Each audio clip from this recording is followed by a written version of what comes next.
Waking up on a 2x2 raft made of plastic and wooden planks, with nothing but a hook, and a shark named Bruce stalking me, I'm going to attempt to survive 100 days out at sea. See, I played a raft back when the game first came out, and spent a good 12 hours completing what little story there was in one day with some friends. Well, that was like 5 years ago, and the game is exponentially larger now, and they added a ton of different boss animals and new islands and story elements. In total, there's 8 chapters to the game versus the single chapter, which was the radio tower, when I last actually played. My goal for this challenge is to progress through the story and reach chapter 8, also known as Utopia. Utopia is the final story island in the game, and that's really all I want to spoil about it at this time. One more thing before we get started. Throughout the playthrough, you're going to hear me refer to different chapters in this story.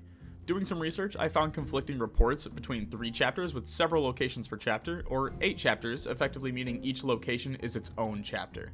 I bounce back and forth between both throughout the video, so apologies in advance for any confusion this might cause. In my opinion, it's best to just think of each location as its own individual section in the story. With all that being said, grab some snacks, sit back, and relax. This is my experience of surviving 100 days on Raft. Day 0 started out much like any other Raft playthrough, farming any materials I could get my hands on. Admittedly, I spent way too much time gathering, and only thought to craft a spear after Bruce had eaten one of my 4 spots. I built out some more platforms to give myself some room to work with. From there, I built out a water purifier so that I didn't die of thirst. Drink water, kids. By the end of the day, I'd also crafted a grill, a small storage container, and started my fishing escapade.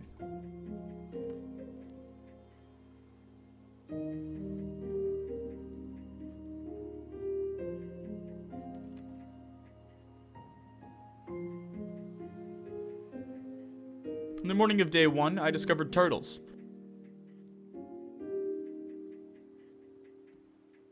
At this point, I decided to take a shot and do what the plastic straws can't seem to accomplish, before getting assaulted by Bruce for the second time.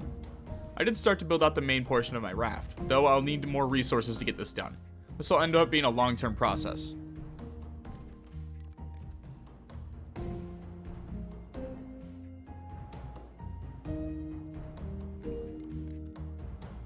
By dusk, I had sailed up on another island and was able to craft an anchor so that I could explore it.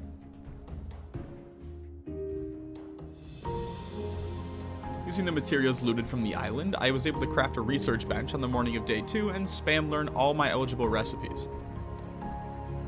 From there, I dove back into the water to finally kill Bruce, wielding his head in the ultimate act of defiance. That evening, I crafted a clock and a calendar to track days survived. Day 3 was spent building one of the 3 sections of the raft.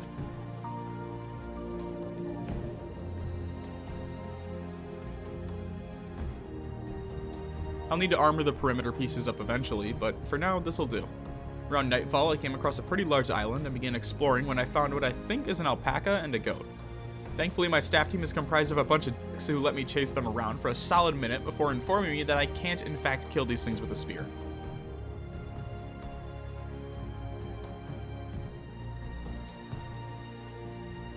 While exploring, I found myself face to face with a bull thing monster demon, I don't know, whatever you want to call it, and while spamming the tried and true method of Skyrim jumping to freedom, a random bird decided it was going to start eating rocks at me.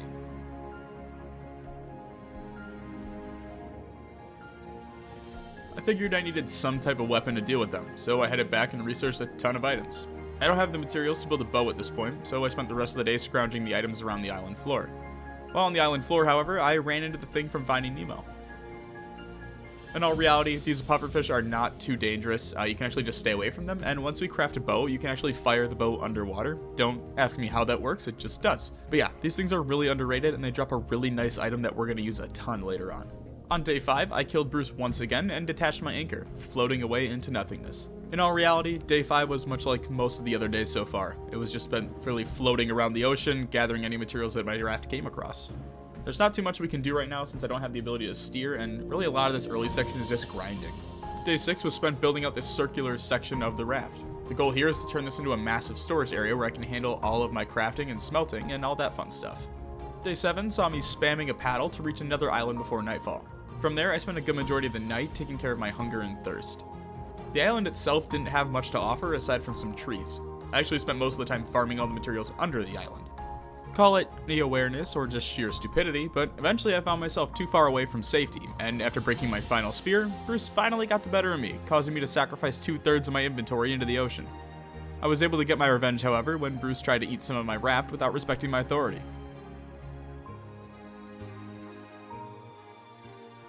With the first section fully built out, I started grinding materials needed for smelters. I'll need more sand and clay to make bricks, but I'll do that at the next island I stop by, which actually came up quicker than I thought it would. Within a few minutes of sailing, I found myself at a larger island with another off in the distance. This first island was absolutely loaded with resources. I was able to destroy the entire surface, gathering watermelon and more planks before heading back to my raft. My next objective was to kill Bruce, which should give me a few minutes to loot the seafloor in peace.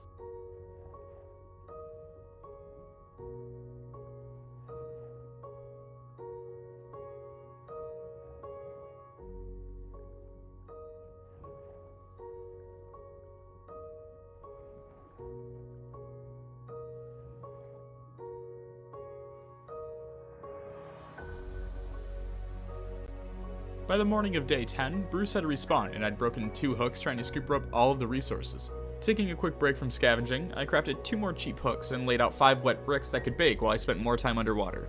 I spent the rest of the day farming sand and clay from the seafloor before killing Bruce again. By nightfall, I had gathered almost 60 scrap, 12 copper, 40 seaweed, 8 metal ore, and just under 40 plastic, 16 sand, and 18 clay, which I used to make my first smelter. Day 11 was actually pretty funny to me.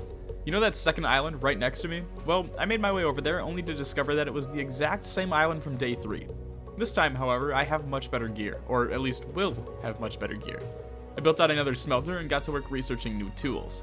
I can now make an advanced grill and water purifier, which should help with the amount of planks I've been burning through. From there, I smelted seaweed and divine goo to make an actual water bottle before turning my focus to crafting a bow. While smelting metal, I cut down some trees before breaking my axe, in which case I went exploring on the island while trying to avoid the warthog. Eventually I came across a small trading shack, which allows you to sell fish for trading tokens and allows you to buy materials and recipes. I didn't want to risk fighting the warthog during the night, so I made my way back to the raft around dusk and spent most of the evening and early morning in the ocean looking for wood so I could craft another axe.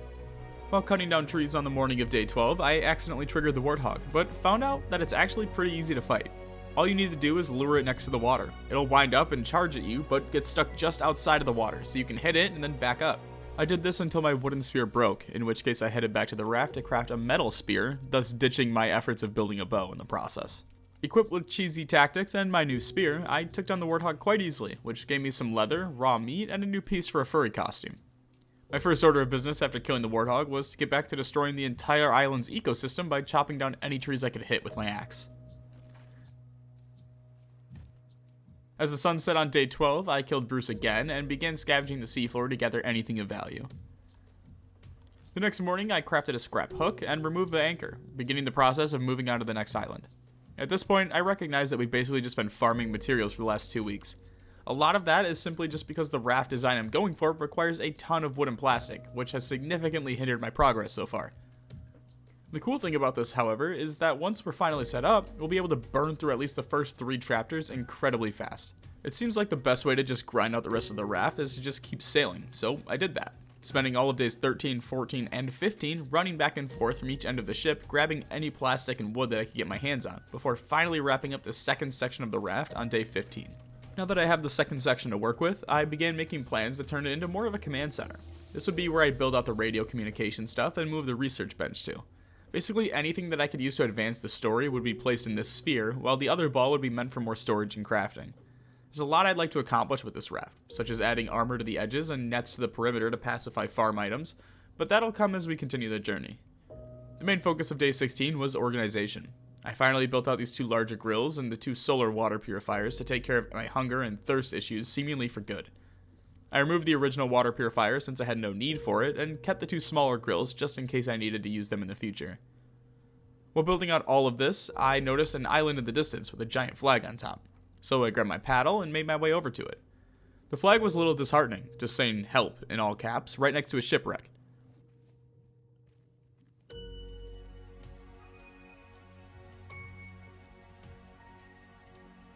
Inside the ship, I found a captain's hat and a boombox radio.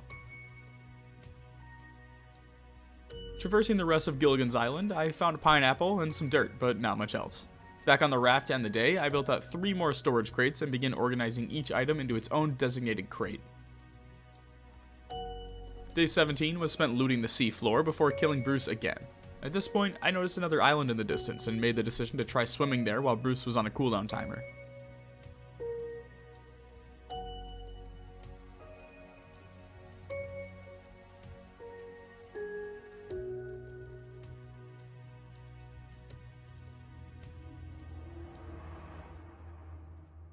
This island was considerably smaller than the last, but had a crate at the top with a recipe and some other items. I spent the rest of the day chopping down trees and gathering up anything useful before trying to swim back. The following day, I built out a receiver, antenna, and 2 batteries to use.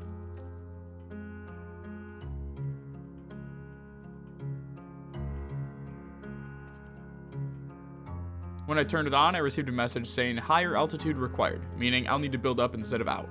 At this point, I'm stopping at every island I come across to continue farming copper and metal, since it seems that I'll never have enough.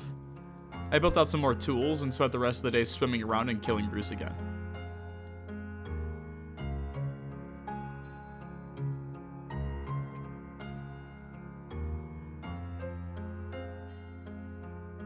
On day 19, I discovered the largest island we've come across in the playthrough so far. On the island is what I'm assuming is another boss, which was just a bird that chucks boulders at you. First things first, I crafted a bow and 24 arrows to deal with the fact that the bird was yeeting rocks onto my raft. I climbed up onto a small clearing and noticed a warthog also roaming the island, so I chose to deal with the bird first and then switch my focus to the warthog after.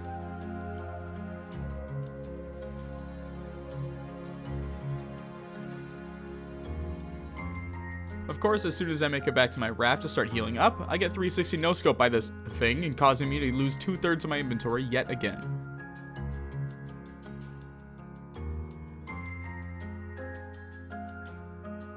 After dying a second time, I gave up and chose to just leave the island. At this point, I've lost almost all of my items, including the bow, those spears, and hooks I was carrying, and even my water bottle. The best part about this is that my raft was actually stuck on the island, so I had to sit there and just try my best to paddle away while this bird was dropping rocks on my head every 10 to 15 seconds.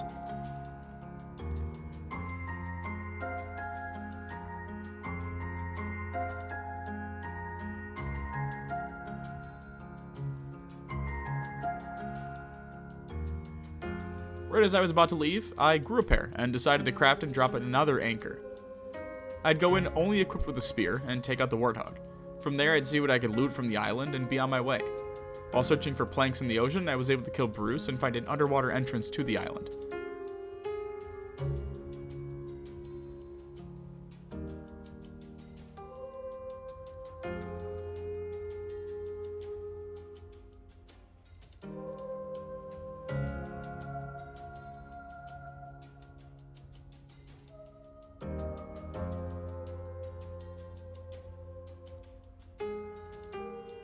This almost got me killed again when another warthog snuck up on me.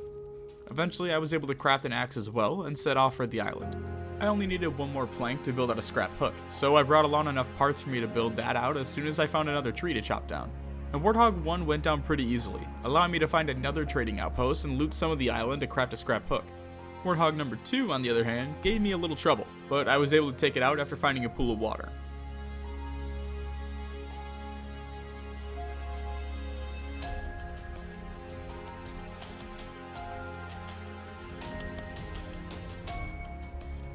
I don't know what compelled me to do this, but for some reason I thought it'd be a good idea to craft another bow and head back to the island to fight the bird for a 3rd time.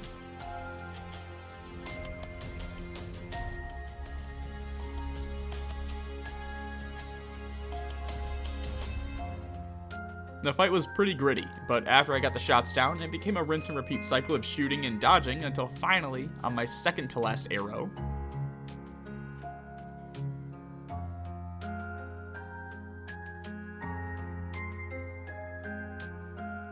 by the time I made it back to the raft, it was dusk on day 21, so I spent what time I had left in the day grabbing all of the metal, sand, and clay from the seafloor of the island. On the morning of day 22, I crafted 2 additional smelters, unhitched my anchor, and set out to gather more plastic. While sailing, I used any wood I came across to build out a 2nd floor platform that I could place the receiver and antenna on. I'll need 3 antennas placed at least 3 tiles apart, so the platform will need to be pretty large. Now each tile takes 4 planks to build, so this may take some time. I arrived at another island on the morning of day 23, and used the trees there to help me wrap up the 2nd story of the receiver platform, and by that I mean I used most of the wood to build an axe, leaving me with nothing. It took me until day 24 to finally get around to making 2 spears and 2 hooks, leaving me with some extra planks to add onto the platform with. I finished the 2nd story around midday and began work on building out the antennas.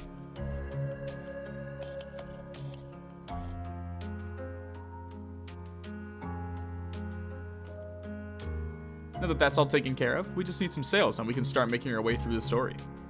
Day 25 brought me to another island. I was able to finally install a legitimate anchor so I wouldn't have to keep crafting literal buckets of rocks to throw to the bottom from now on. After killing Bruce for like the 15th time, I set to work doing what I do best. At one point, I swam out to collect a chest off of an abandoned raft, only to see 2 other islands nearby, at which point I said, get in and begin swimming for the closest one. Looking back on this, I definitely should have unloaded my inventory before coming here, because I only had space to loot the surface of the island, and even then, I was still dropping it off the sides to make room for the planks and metal. I spent the morning of day 26 crafting some necessities, like oxygen tanks, a shovel, and some sails. I took the liberty to craft a small streamer to see which way the wind was blowing as well. With everything ready to go, I checked the receiver and began my journey to our first destination. At some point, I'm going to need to just spend some time building out my storage a little more, so that it's more organized. Currently, I have some chests reserved for their individual items, but others have like 5 or 6 different items in them, which has been throwing me off lately. I'm also stopping at any island to chop down trees, since I'll still need a ton of planks to both continue building out my raft and to create collection nets, allowing me to passively farm materials while sailing. I was able to use the materials I was gathering at sea to craft more nets, but after messing around with them, I found that although you can fortify the nets, the upgrades come off when you move them around, making them completely pointless unless you're planning to keep them exactly where they are. I arrived at the radio tower on the morning of day 28, and immediately set off to explore it. I started at the bottom and worked my way up, finding a ton of scrap, plastic, and crates in each section. I also found a briefcase which gives a brief audio cue about another explorer's notes. Moving on to the main deck, there's writing in purple paint saying, "I got you, Bruce," which I thought was pretty funny. There are more notes scattered throughout the tower that tell a story of 3 people stranded here before me, which I'll let play out as I find them. January. It's been weeks. Just me and Owl here now, stuck on this platform. Sparrow took the boat. I can't figure out why. Everything is just so secretive. I mean, I don't even know their real names. I only know the team at Celine got a prototype working and they needed more people. We were supposed to be those people. And together we would find a way out of this mess. Somehow. Owl's yelling up in the tower. Or maybe the radio picked up something. Is it you, Sparrow? Aside from that, it seems they caught a shark and named it Bruce, but from what I can tell from the busted cage, it didn't end well. Moving on to the second floor, I find a blueprint for a headlight and another note labeled Owl's Radio Notes. Owl's Radio Notes. 22nd of December. Distress call received. Balboa Island. 9th of January. Cuckoo won't accept facts.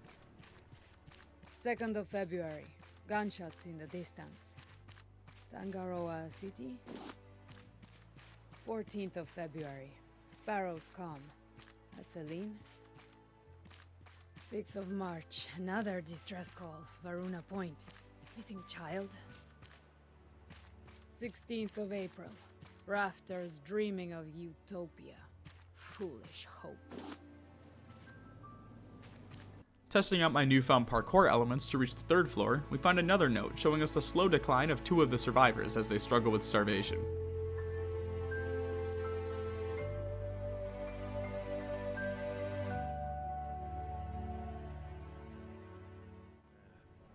February. We've picked up a lot of signals. Maybe someone will come and help us. We're not starving. Yet. The reactor at Celine might be the only chance we have against this endless ocean. You knew it, Sparrow. Owl thinks you betrayed us, but you must have had a good reason for leaving us here. I hope you make it to Celine. I hope you finish the reactor. For all of us.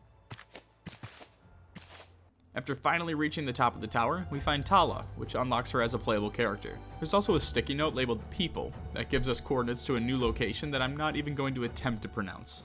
After inputting the new coordinates into the receiver and seeing a blue ping on the map, I placed my collectors, set my sails, and pulled anchor to begin my journey to finish up Chapter 1. The best thing about having these passive catchers is that I can focus on other things, like building out my storage. I began adding walls since you can add crates onto them, allowing us to build up instead of out.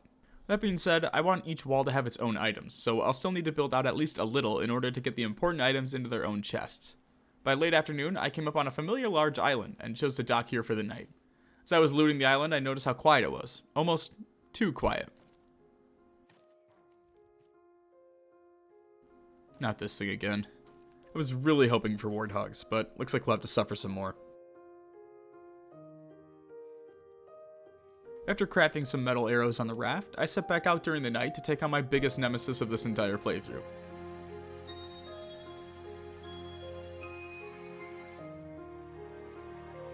Turns out I'm a fucking god with this bow. I literally cannot miss. I mean, except for that time I missed a shot there.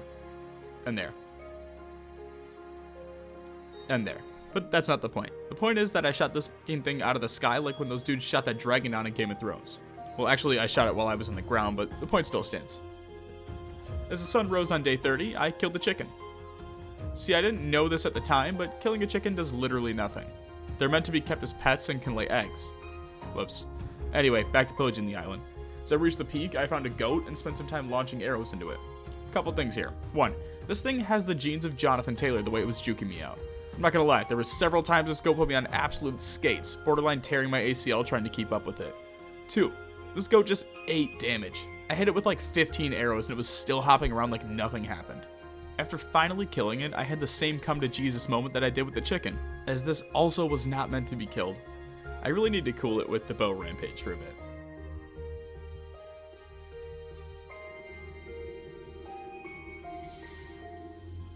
Day 31 was focused on organizing my raft and burning through my excess materials. I built out a recycler which I could use to make trash cubes for the trading outpost. From there, I built 3 more smelters to increase production.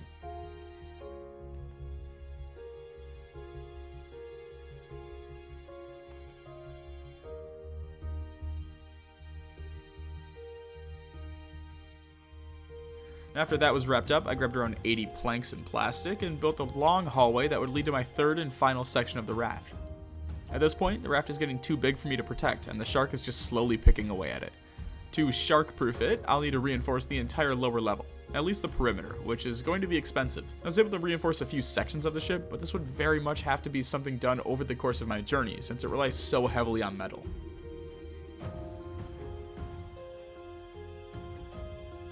I continued my journey to the second chapter on day 32. Nothing too exciting happened for most of the day. I really just spent my time running back and forth, clearing my nets and doing some fishing. I did make a cooking table, but I don't really have a use for it yet since all of my recipes require at least one item that I don't have on me. I reached my next destination that evening.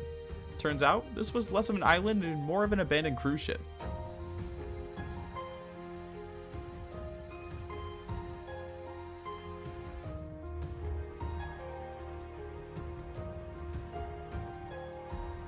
Checking out the boat on day 33, I found a mechanical piece in the pool, but when I went to head inside, noticed how dark it became.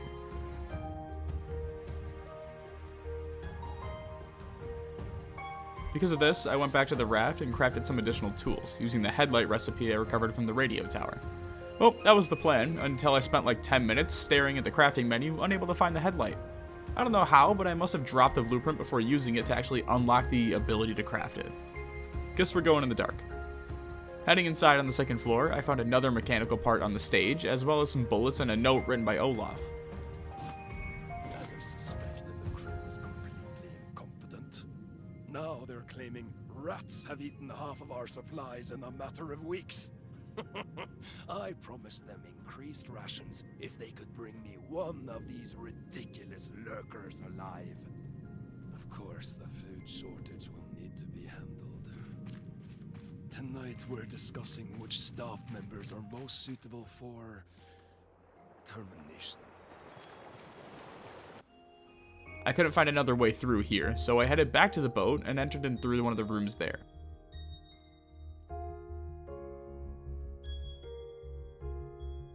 In the engine room, I found another note from Hannah.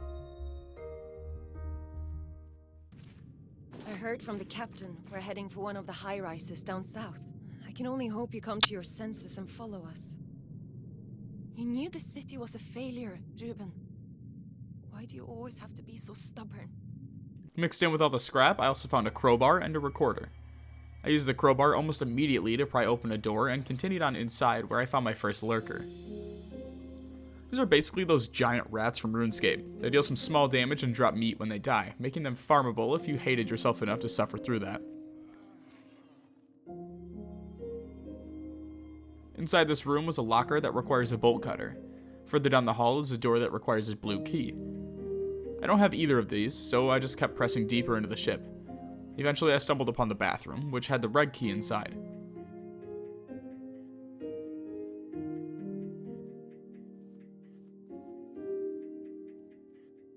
Making my way into the kitchen, I found another note, this one written by Hannah again.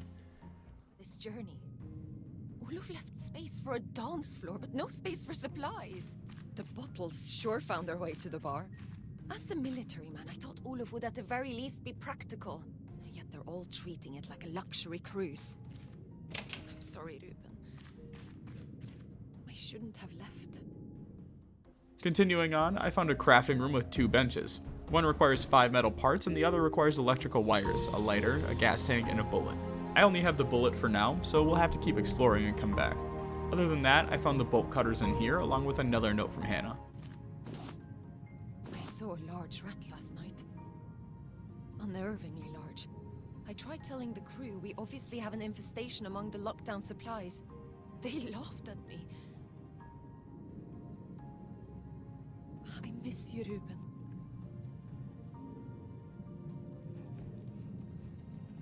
I grabbed the cutters and headed back to the locker where I found the blue key and a note from Olaf. The captain keeps complaining about my route. If he does it again, he will be reprimanded. The crew doesn't listen to orders. I'm shocked by their undisciplined nature. Somehow they believe rank and prestige disappeared with solid land? No, they will not be allowed to mingle among my esteemed guests, and they will certainly not be allowed further rations. They should be grateful. I am the only reason they are alive. Using the blue key on the door, we're led upstairs, connecting us with the first room I went into. The first thing I found on the second floor was a tape recording of Hannah and Olaf. Engines running. That is what you... That's one of those damn rats. What are you doing to it? Get out!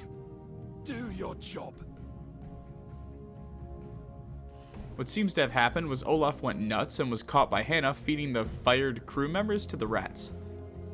After some more exploring, I found a safe that requires a 4-digit code, so I'll keep my eyes open for that too. The last room on the second floor was the cargo hold, which I found another mechanical piece in, before making my way to the next flight of stairs onto the 3rd floor, where I found a 4-digit code and another note from Olaf.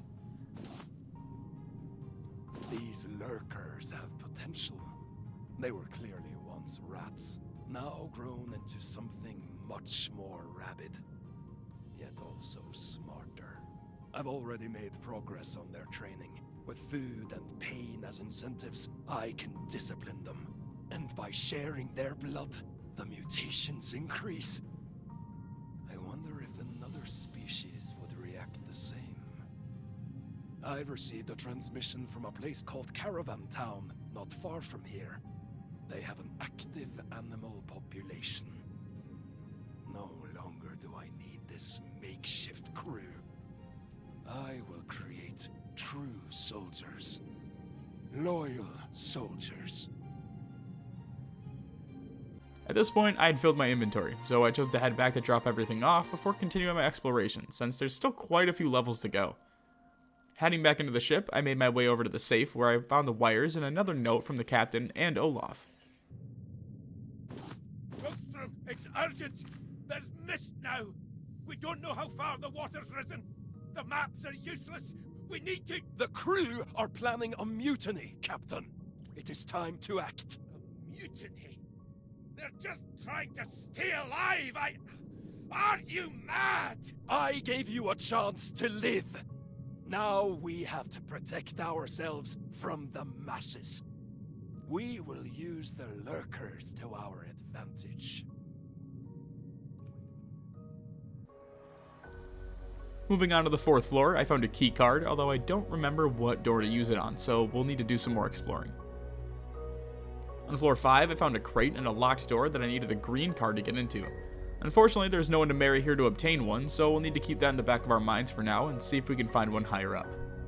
And reaching the bridge, the door requires one bomb to open it, so I guess we're back to looking for the keycard room.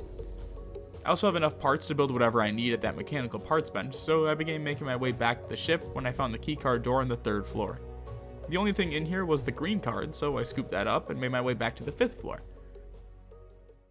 On the bed of the green card room, I found a lighter and a tape recording.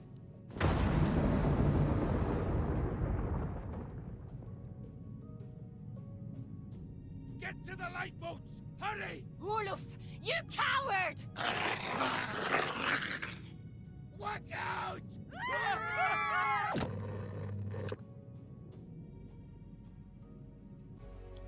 Making my way back to the crafting room on the ground floor, I used all of these collected parts to make a carjack and a bomb. I'm not sure what the use of the carjack is at this moment, but I do know what we need the bomb for. As the sun rose on day 35, I blew open the door to the bridge, where I found recipes for an engine and a steering wheel. On the wheel of the ship was a sticky note labeled Balboa, which is our next island location. Now the story of this ship is almost wrapped up, but we still have the carjack to use. I actually found the room purely by accident while running around.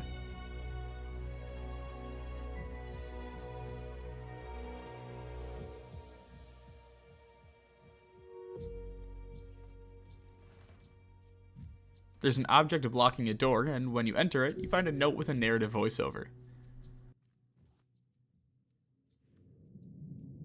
Cities in the blue.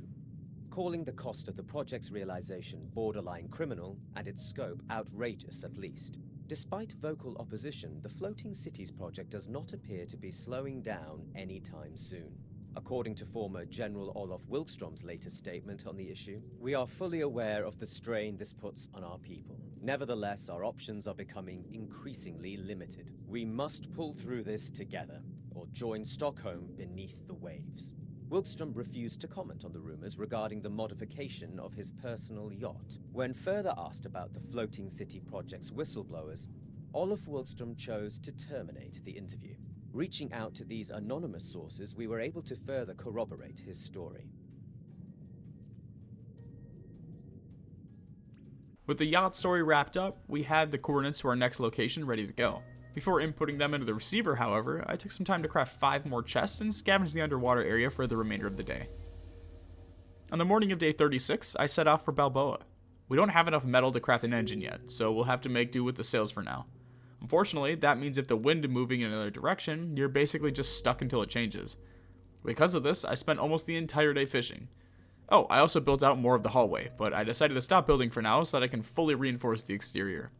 By that evening, we had made almost no progress, so I decided to start making my way to another island. Even at a reduced speed, this was far better than just sitting around waiting for something to happen. Day 37 was spent looting the island. This one was smaller than what I was heading towards and didn't appear on the receiver, but I was able to grab around 20 metal from it. Since the wind is still blowing the opposite direction that I needed to go in, I didn't have much else to do aside from sit around and fish to pass the time.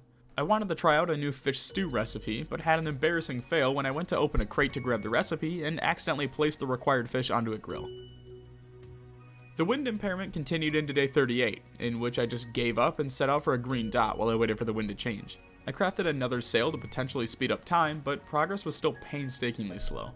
During the night, I looked out over the water and saw another island in the distance with some light indicating a trading outpost. I chose to scavenge the seafloor quickly for any metal before setting off on the morning of day 39 for the nearby island. The island itself was really cool and something I've never seen before in this game. It has an autumn feel to it with all the changing leaves, and the island itself is infested with bees. And bears. The bear was super easy to kill. I just had to stand on a log and jump when it swung at me.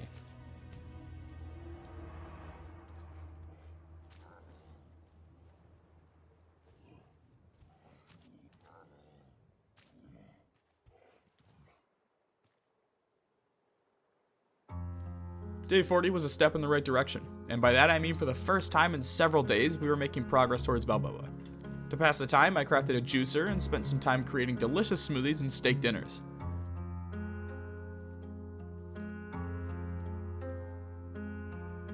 During all of this, I managed to craft 40 metal ingots that I used to craft a few more weapons before spending the remaining bars adding armor to the rest of the raft. By nightfall, we were still 1,400 meters away from Balboa, so I chose to stop at a nearby island and loot it for any scrap or metal so that I could hopefully finish the raft up. The next day was basically the same. I continued smelting metal while sailing in the direction of Balboa. To pass the time, I began testing my own recipes since I didn't have all the specifics needed for some of these, often missing 1 or 2 items. After wasting some of my resources, I chose to build out 6 more nets, although I don't really want to place them until I have the metal to reinforce them. I realized that I kinda shot myself in the foot with the engine since I burned through all of my metal, so that's my next main focus. We haven't made much progress in the past day, so I decided to drop another anchor here in the middle of nowhere and swim to a nearby island.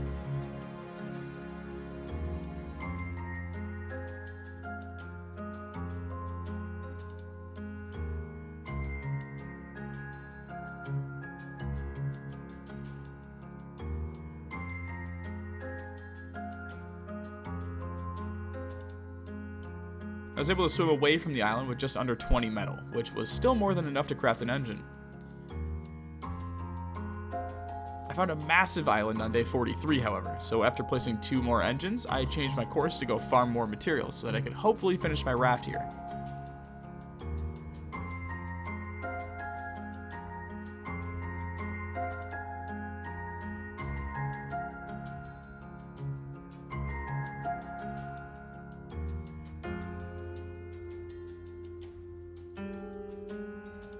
This fucking bird, dude, I swear. Equipped with 13 metal and 22 stone arrows, I set back out to take on the bird again. After one-shotting the warthog, of course.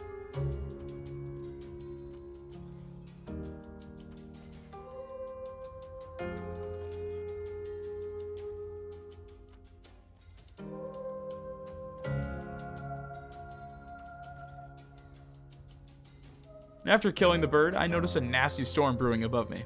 Not willing to risk the open seas at this time, I chose to drop everything off on the raft and spend some time looting the island. There were a ton of trees here for wood, and I was hoping I'd be able to find some more metal to finish off the raft with. This island is massive, but truth be told, there's not really all that much to loot here besides some fruits along the grounds and some trees, but check out the view from the summit.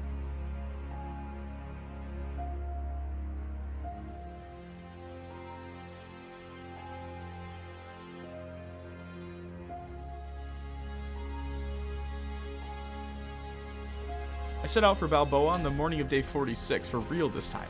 We have engines now, so we shouldn't have to worry about which way the wind is blowing anymore. Now the engines were a little slower than I would have liked, and I had to use all of my planks on them, but at least we were moving, or so I thought. By the end of the day, I just turned the engines off, because we had only moved like 5 meters. It turns out that even with 2 engines, sailing into the wind is beyond difficult. It looks like I'll be spending another night at this island. After doing some research, the engines are struggling because the size is 1 engine per 100 foundations, and even with 2 engines, we're gonna need more. We're still just under 2,000 meters away, so this may take a day or 2 to get there, but this is so much faster than waiting for the wind to change. And now that all we have to do is wait, we can take some time to focus on some much needed R&R. By sunset, we had closed over 1,000 meters towards our destination. I finally reached Balboa on the morning of day 48. The biggest issue right now is that there's nowhere to dock. It seems to just be a giant mountain, forcing me to sail around the perimeter until I finally found a small area to dock at. One thing to note right away is a sign with a bear on it telling everyone who isn't authorized personnel to turn back now. Working my way up the mountain, I came across a bear, which I learned was incredibly easy to take down if you just use arrows.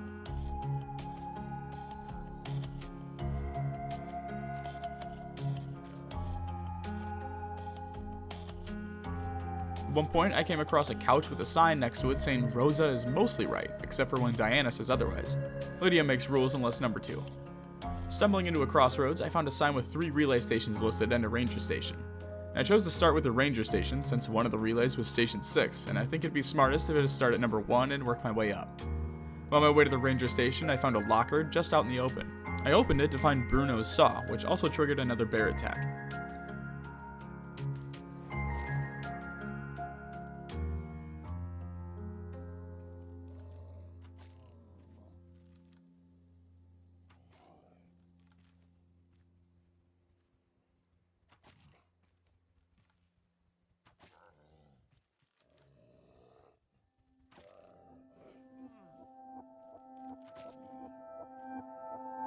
Around nightfall, I saw a tent with the sign reading, "Henry's stuff, keep out."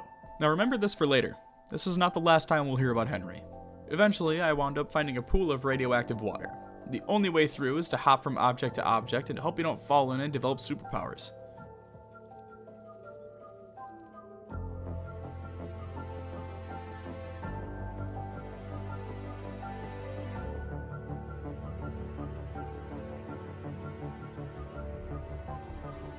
Passing through the radioactive pit brings us to the ranger station, where we find a note on the listed schedule, a tool set which allows you to place Bruno's saw, and a blueprint for biofuel refining.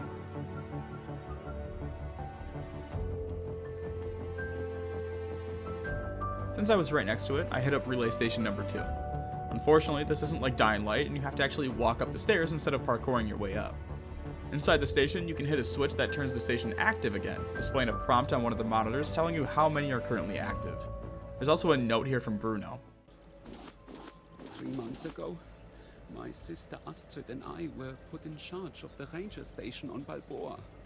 We handled the bear population and kept the relay towers operational.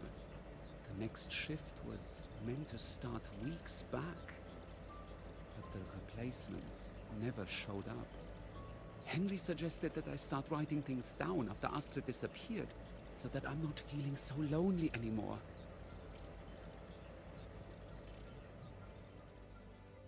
It was around this time that I realized I might have screwed up. See, I was out of water, and I have no idea where I parked my raft. I figured I'd rather take my chances in the water circling the island rather than walking through it, so I jumped off and began searching for my ship. It became pretty obvious very quickly that I was completely screwed.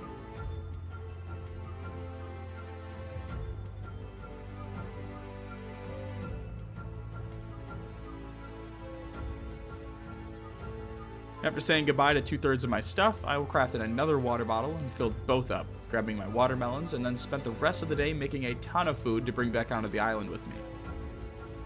Making my way back in on day 50, I headed for Station 4. This was actually cool to see. There's rocks scattered on the floor and a drawbridge across that's stuck. You can use the rocks to throw at the lever, which drops the bridge for you to cross.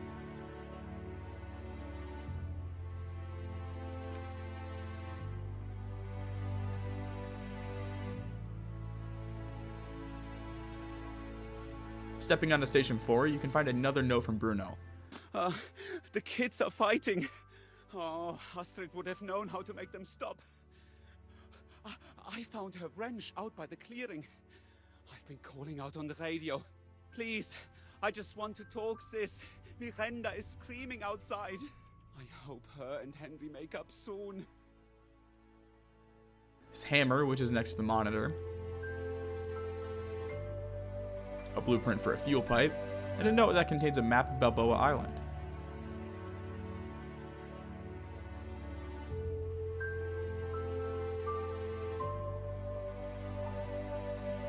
While making my way to the final tower, I made one of the dumbest mistakes of the entire playthrough and placed 5 wild berries into a basket, spawning a massive fucking bear which basically two-shot me.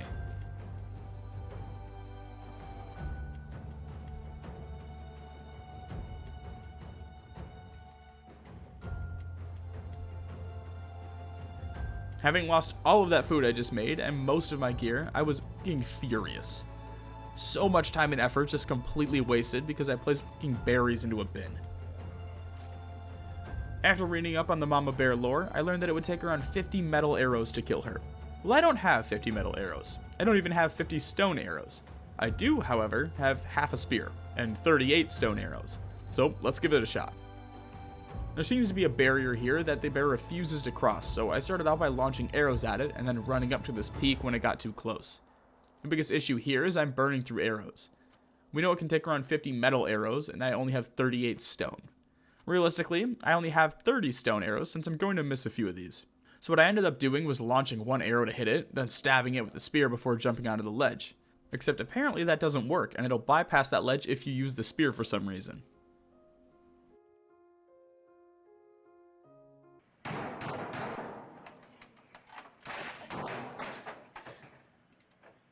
At this point, I literally have no gear. I have no planks to make gear with, and limited resources to actually craft any supplies. So I did the one thing that I could think of. I raised anchor and used my sails to float off into the sea. The goal here is literally just to farm materials until I'm able to craft another bow and some more arrows. Slowly but surely, I began rebuilding my arsenal, and by the end of the day, I turned the engines back on and began making my way back to Balboa. All I need is to make another bow. The biggest issue with that is that I have no metal, so we'll need to find some ores before we do anything else. Now this did take a little bit since I had to swim basically to the other side of the island, but eventually I was able to find 2 ores which I used to turn into a bow and 6 metal arrows. I also crafted 50 more stone arrows and headed back in to take on the mama bear for the 3rd time.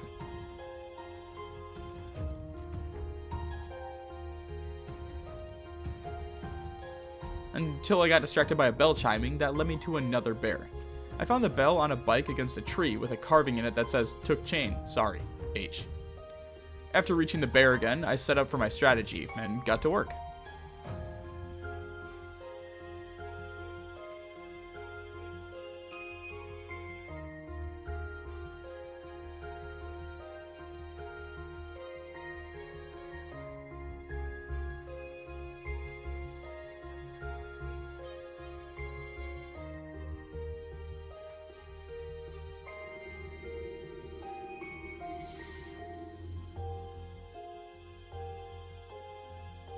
Thank God. This took way too long, but at least it's over now. With the mama bear taken care of, I turned my focus to the final radio tower. At least that was the plan anyway. What wound up happening was I walked directly into another bear and broke my bow trying to kill it, leaving me with no weapons yet again.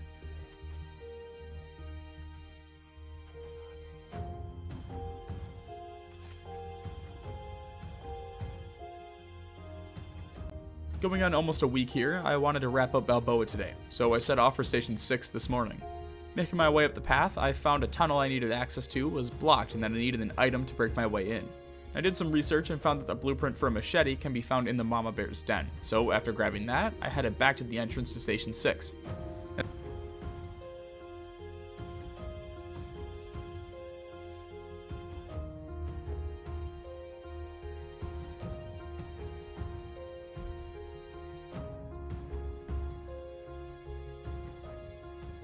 At the end of the path, we find another note from Bruno. Papa made his mind up a long time ago. He's going after Auntie. Miranda is following, as always. There's one more note from Bruno on the staircase of the station. Seen Errol all night. I asked Miranda, but she and Henry won't tell me anything.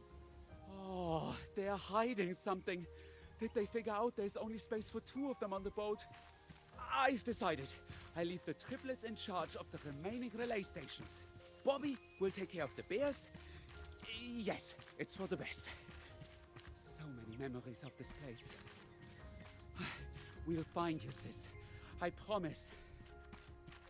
Within the station itself, we find Bruno's wrench, and after rounding the corner, we find another NPC, Johnny, just sitting around. After speaking with him and unlocking him as a playable character, we find a blueprint for fuel storage, and when turning on the final station, we get coordinates to our next location. And we're not completely done here yet. We still have Bruno's hammer and wrench to return to the ranger station. After placing the tools, the shelf falls, revealing a final note.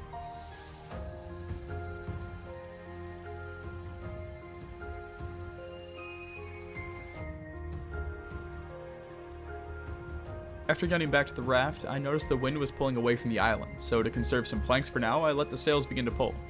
We were around 1,800 meters away from Caravan Town, which would start us on Chapter 4. Along the way, I stopped at any islands I could find to continue gathering wood and metal to resupply after the whole Balboa incident. This took up the majority of day 56 and most of 57. But around midnight on day 57, I noticed I was within 500 meters of Caravan Town, so I turned the engines on and let them take me the rest of the distance. Caravan Town is fucking beautiful. It's a trash island built off of random trailers that have been scavenged over time. On the dock, I found a battery charging port. Climbing up the junk piles, I found a note from Detto. Detto Scientific Journal. Classified. Ma says I should write down what I think to make it stick, so I write. Caravan Town is a rock sticking out from the water. It has good land to raise pigs to eat. We can fish, grow vegetables. Only downside are the hyenas, but they are usually friendly. We came here on a boat with half the rest of Jakarta. They let us stay because Ma is smart and Pa is good at welding. They say I'm just another mouth to feed. But I'll show them. See, the problem is, the water is rising, right? What if we just take away the water?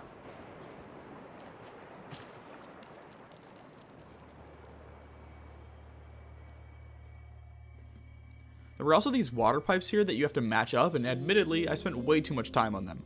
I'm sure this is pretty easy with multiple people, but having to go back and forth between each pipe to see if they line up, then testing the water and repeating that constantly was driving me insane. The payoff was worth it though, since I ended up with the zipline part. Next to the water pump, I found another note from Detto. Scientific journal.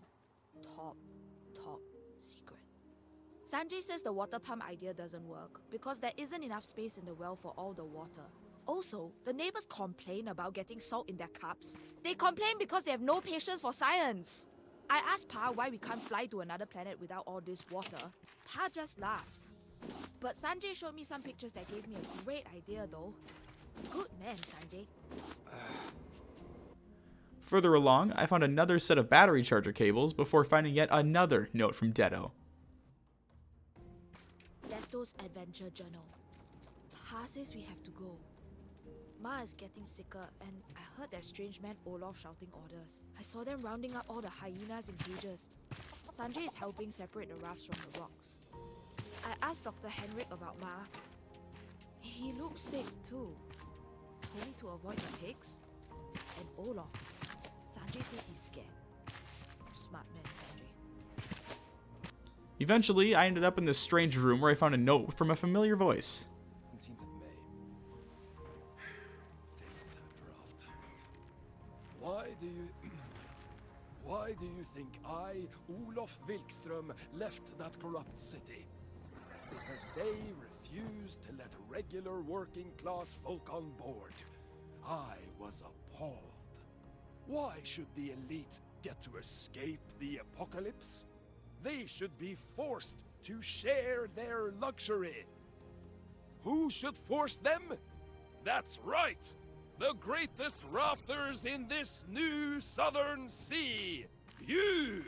Take Tangaroa! Take back your future! This room allows us to craft a zipline, but I still need 2 other zipline parts. Oh, and there's also one of those fucking birds that just yeets rocks at you, which is lovely. Making it to the edge of the island, I found a container that requires explosive powder, along with another note. Pa helped me weld the rocket together, and Sanjay borrowed some fireworks to get it started. Pa had to apologize to everyone for the explosion. I don't get it. It was just a test. What an overreaction. They would have taken my tools if Sanjay hadn't helped me put out the fire. Good helper, Sanjay. While walking along the shore, I found parts of a bike with a note from Detto and Sanjay next to it. This bird... Detto put together a diving suit using a bike and an old diving helmet. Detto put weights in it to go down, but he put in too much. Now if I leave, then no one will pump air to Detto using the bike.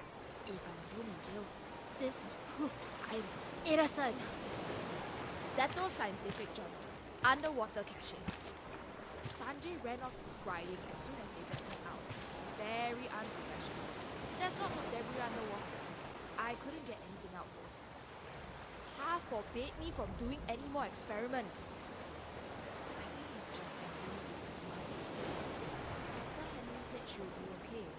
So it's okay. This bird gave me a lot more trouble than past ones, and I'm not sure why. It just felt faster than the past birds.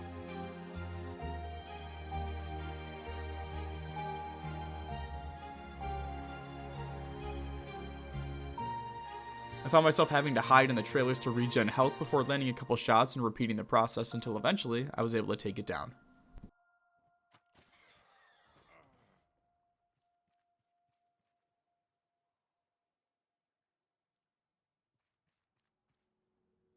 Exploring the trading center on day 59, I found a narrator note talking about the city that I'll let play out. I also found a note from Detto talking about Olaf. No kids allowed. But at night, I got Sanjay to help me sneak onto the stranger's ship. I thought maybe he had some medicine for Ma, but Olaf's boat was just filled with cages. In the cages were big rats and a very large hyenas. They were so angry. Sanjay found notes talking about feeding and training them into his personal army. Sanjay thinks Olaf might be a bad guy. I think I agree. Most of day 59 was spent exploring the island to find the other 2 zipline parts. Now, one of these parts is what might as well be at the bottom of the ocean. This requires at least 1 oxygen tank and flippers. I tried crafting 2 oxygen tanks to see if that would help, but you can only equip 1 at a time.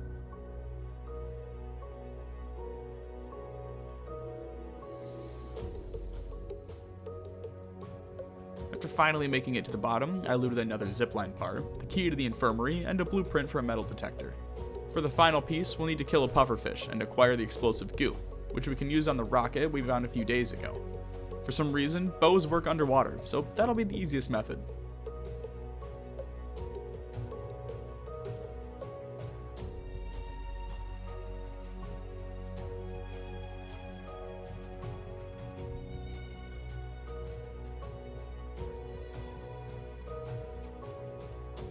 Smelting the goo creates the explosive power needed to launch the rocket.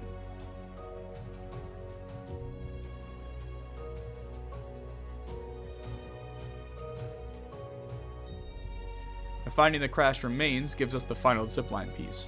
And after using the zipline for the first time, I encountered some rogue pigs that tried to kill me.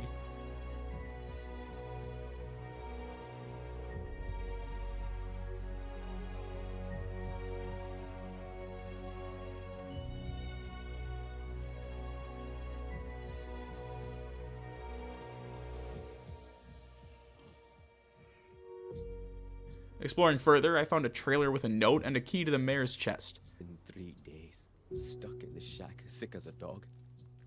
I don't think I can treat anyone in my condition, and these people know it. I asked them to leave me here. It's the pigs. For weeks they've acted erratic. I've been blind to it. I didn't even notice the butchers getting sick. It all started when Olaf Wilkstrom arrived, and I do not see it as a coincidence. Now, finally reaching the mayor's trailer, you can find a couple blueprints and a note in his chest to our next location, Tangaroa.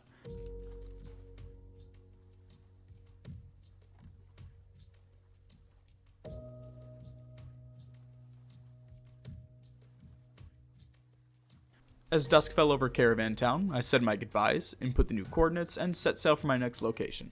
I chose to sail with the engines off as a way to conserve fuel, at least for now. I know I have the blueprints needed to make fuel storage and pipes to flow it into the engines, but honestly it just seems like too much work for me to deal with, and I'm fine with just rocking with planks as the primary fuel for now.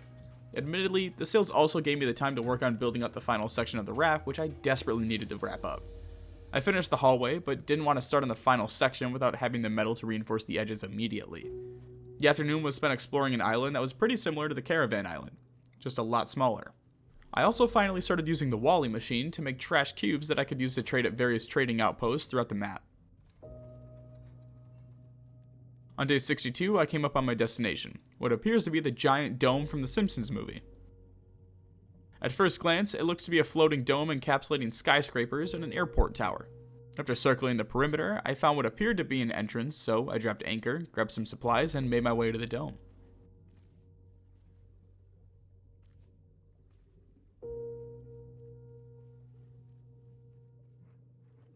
Moving into the dome, there's 6 destinations available to us. I chose to start with the left side, which included the storage area, generator, and cafeteria. Looks like those things from the yacht are here as well. I chose to start in the cafeteria, which was completely abandoned. I found my first note from Ruben here. Captain Tully ordered us to push the engines to their limits. We're trying to outrun a fleet of rafts or something. It's going to overheat the reactor. I sent a message up the tower. Tully doesn't care. I hope you're faring better, Anna. Much better. As well as a generator part, which I'm sure will come in handy later. I found another in the hallway right outside of the cafeteria as well. Next up was the storage area, where I found the 3rd generator part and was able to power it up. Turning the generator on unlocked access to a little claw puzzle game where you have to move the crates around to create a path that allows you to move into the next room. Admittedly, this took some time, so I'll just speed it up and let it play out for you all to witness.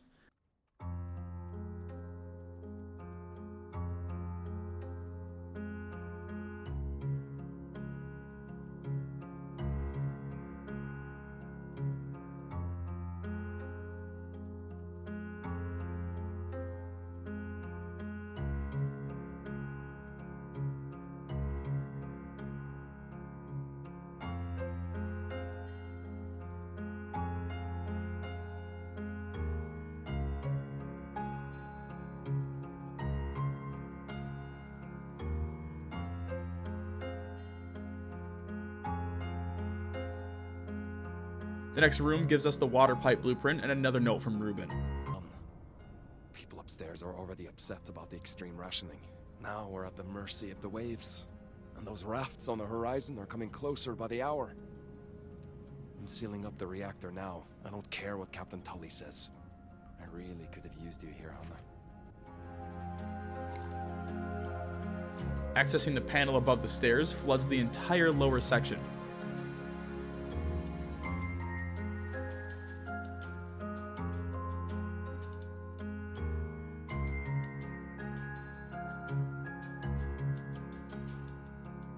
I would have died if I hadn't luckily noticed a small air pocket barely accessible. I tried accessing the ladder again now that all the water had flooded in, but it looks like I'm meant to go another way. Eventually, I found my way back to a winding staircase and out of the water. Back at the entrance, I tried another path, leading to the surface areas, the elevator, and the plantation. That was the plan at least, until I got up the door and found it was locked from the other side. After doing some research, I found that I was supposed to go back into the cafeteria down below deck, so I headed back down. After swimming around for some time, I found an elevated door by the crane area and climbed through.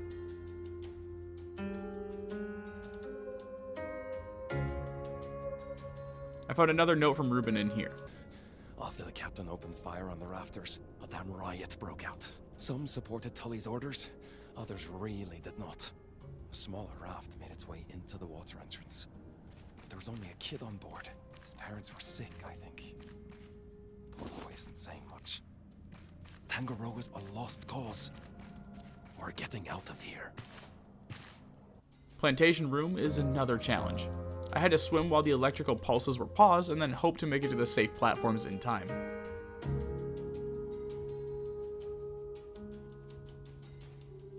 Towards the end of one of the sections, I found a note from Johan. No. The entire ecosystem is ruined. I've warned Captain Tully about this for weeks now. My contract doesn't allow me to tell anyone else, and it's eating me up inside. The banana plants won't bear nearly enough fruit, not to mention the infestations. We'll be starving by the end of the year, if not sooner. After grabbing the 3 pieces of tape to open the next door, I found another note from Ruben. Things have gone quiet. Security team still going patrols in their ridiculous golf carts, trying to keep some semblance of order. I heard the rafters let loose some type of rat. Oh, and they strapped tasers on all the butler bots. It's like some kind of dumb guerrilla war upstairs. We're fixing up a boat, but there's no engine. The raft kid thinks we could take one of the golf cart engines. It's not a bad idea. Captain Tully and the investors are still up in the tower. I say leave them there to rot. Finally finishing up the plantation room, I came up to the surface to find a completely abandoned city with robots rolling around.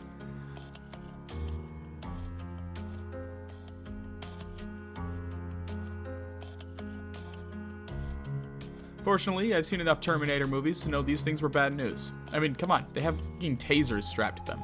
Destroying a robot gives us a Tangaroa keycard. There's a ton of resources up here, but I don't want to keep finagling through a maze every time I come up. Luckily, there's an exit door next to me that was clearly taken from an airplane. When you use the door, it pops out a giant staircase slide that you can move down and into the water with. Now that we have access to the surface, I scaled the ledge of the dome back to my raft and moved that over to the entrance of the dome. I headed back into Tangaroa on day 65. The nice thing about this place is that you can effectively cut down every tree here. I'm going to wait until I wrap up the storyline before looting the entire dome, but I thought that was worth noting since there's literal hundreds of planks. Outside of the control tower, I found some vending machines that you can exchange tokens at for various items. After wandering around a bit, I found a door that I could use a keycard on. This led me to an elevator with the option to go to the 4th floor.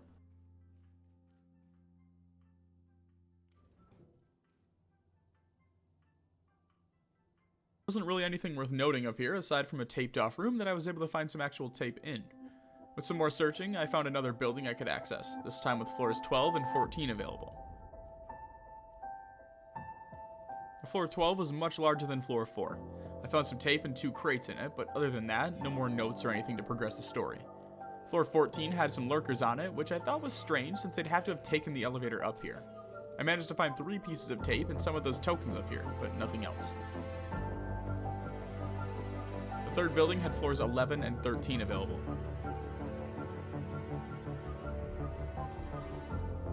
Floor 11 had some duct tape and tokens, but floor 13 was much different. In one of the rooms, the glass is broken, allowing you to climb out onto the balcony. There's a lurker on the rooftop and some zip lines set up. Now, funny enough, I must have missed these windows in the previous buildings, as I'm able to zipline into one of the previously visited rooms.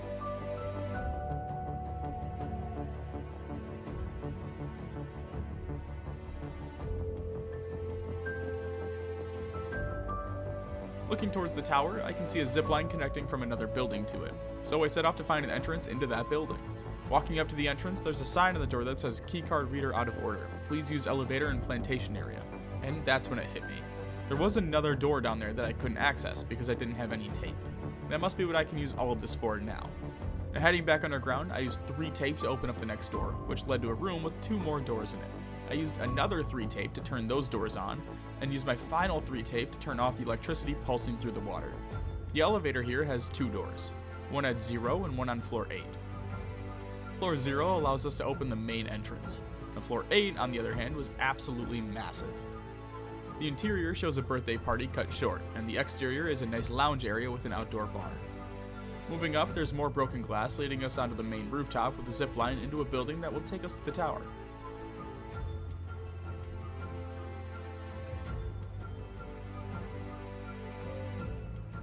Now, this building seems to be a massive lounge with this beautiful staircase that takes you to the top. There's some more shattered glass that we can walk through that leads us up into the tower. From there, all we need to do is zoom up the ladder to find an elevator waiting for us.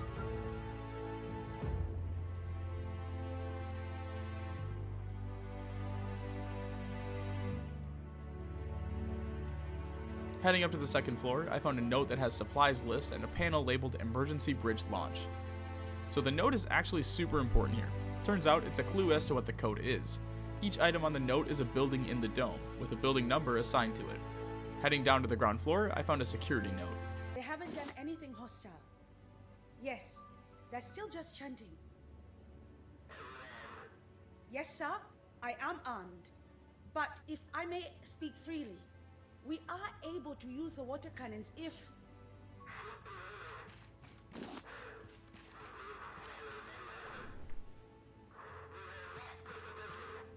Yes, sir. No, sir. Tully says shoot to wound. Anyway, back to code cracking. The goggles are for the VR arcade, and that number is 4. The burger shop is either a 0 or an 8. I'm not quite sure, but I'll try both. And the barber shop is 1. And finally, the float and fashion building, which is number 3. With all the numbers to the code, I headed back up to the tower to try them out.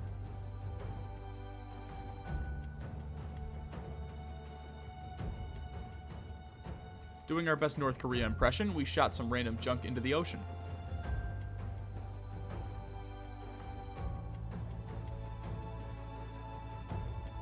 I think we're supposed to retrieve it now, so I set off back to my raft to begin searching. I actually didn't have to look hard at all. Turns out, I just got lucky when I jumped and ended up landing a few meters away from the wreckage.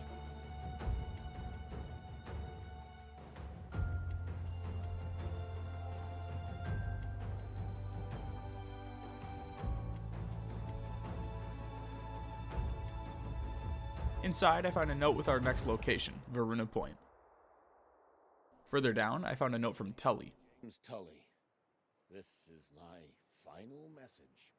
Tangaroa City was built on a purely theoretical basis, using engines that had barely been tested, held together by the sweat and tears of our crew, but we were never sustainable.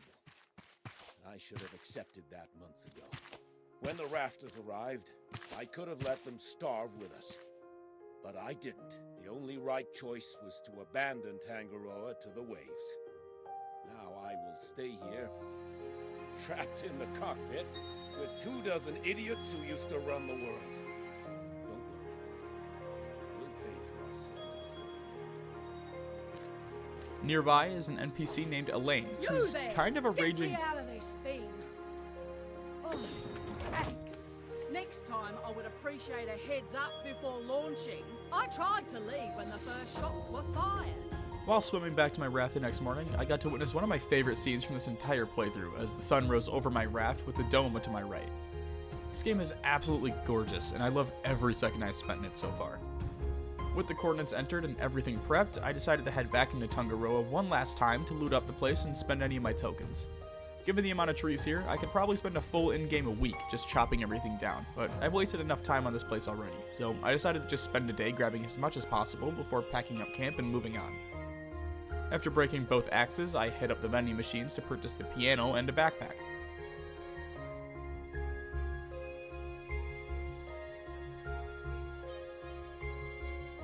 Another awesome little tidbit here. You can play the piano. It's not just for looks.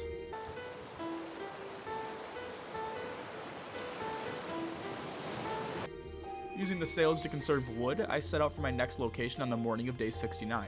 Nice. Nice. Nice. Nice. I still need more metal, so I tried to stop at any island I found to farm what I could. On day 70, I finally wrapped at the foundation on the last section of my raft.